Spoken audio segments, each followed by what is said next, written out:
خالد رضی اللہ عنہ نے مالک بن نویرہ کو قتل کر کے اس کی بیوی کے ساتھ شادی کر لی ہے۔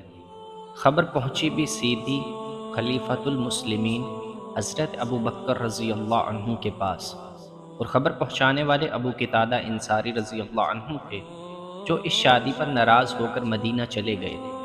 ابو بکر رضی اللہ عنہ نے اس خبر کو زیادہ اہمیت نہ دی۔ انہوں نے کہا کہ خالد کو رسول اللہ صلی اللہ علیہ وسلم نے سیف اللہ کا خطاب دیا تھا، ان کے خلاف وہ کوئی کارروائی نہیں کریں گے۔ خالد رضی اللہ عنہ نے کسی زندہ آدمی کی بیوی کو برگلا کر اپنی بیوی نہیں بنایا۔